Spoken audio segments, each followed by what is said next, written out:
ಯೇಸು ಪ್ರೀತಿ, ಸತ್ಯ ಮತ್ತು ದೈವಿಕ ಉದ್ದೇಶದ ಮೇಲೆ ಸ್ಥಿರವಾದ ಗಮನವನ್ನು ಹೊಂದಿದ್ದರು. ಭಯಂಕರವಾದ ಸವಾಲಿನ ಸನ್ನಿವೇಶಗಳನ್ನು ಎದುರಿಸಿದರು ಮತ್ತು ಪ್ರತಿಕ್ರಿಯಿಸಿದರು.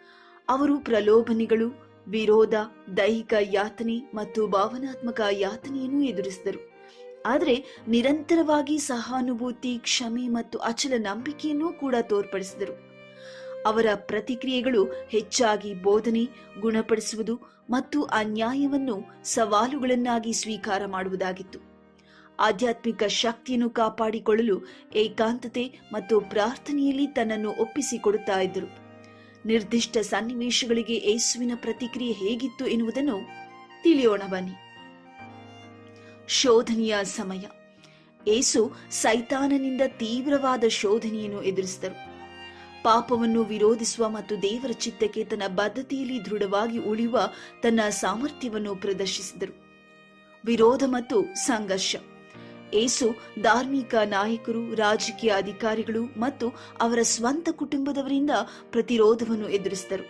ಆದರೆ ಸತ್ಯ ಮತ್ತು ನ್ಯಾಯಯುತವಾಗಿ ಪ್ರತಿಕ್ರಿಯಿಸಿದರು. ಹಾಗಾಗಿ ವಿರೋಧಿಸುತ್ತಾ ಇದ್ದವರ ಉದ್ದೇಶಗಳು ಮತ್ತು ಕ್ರಿಯೆಗಳನ್ನು ಪ್ರಶ್ನಿಸಿದರು. ದೈಹಿಕ ಯಾತನೆ. ಯೇಸು ದೈಹಿಕ ನೋವು, ಬಳಲಿಕೆ ಮತ್ತು ಅಂತಿಮವಾಗಿ ಶಿಲುಬೆಗೇರಿಸುವಿಕೆಯನ್ನು ಅನುಭವಿಸಿದರು.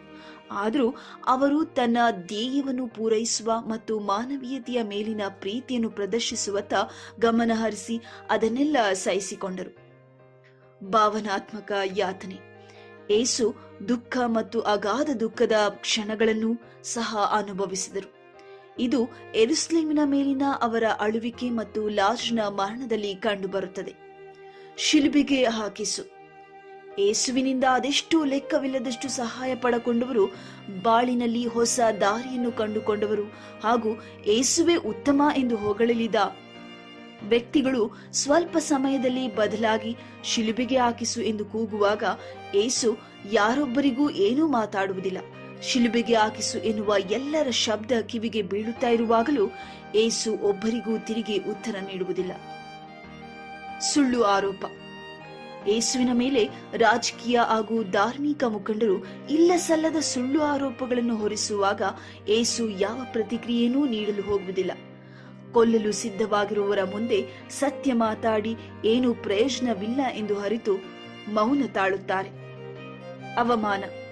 ಯೇಸುವಿಗೆ ಬಹಳ ಸಣ್ಣದವರಾಗಿದ್ದ ರೋಮಾನ್ಯ ಸಿಪಾಯಿಗಳು ಮನಸೋ ಇಚ್ಛೆ ಅವಮಾನ, ಅಪಹಾಸ್ಯಗಳನ್ನ ಮಾಡಿದರು. ಆದರೆ ಅಂತ ವ್ಯಕ್ತಿಗಳ ಹಾಗೂ ಮನಸ್ಸಿನ ವ್ಯಕ್ತಿಗಳ ಎದುರು ಯೇಸು ಅವರಿಗೆ ಯಾವ ಪ್ರತಿಕ್ರಿಯೆ ನೀಡದೆ ತನ್ನ ದೊಡ್ಡತನವನ್ನ ಮೀರಿಯುತ್ತಾನೆ.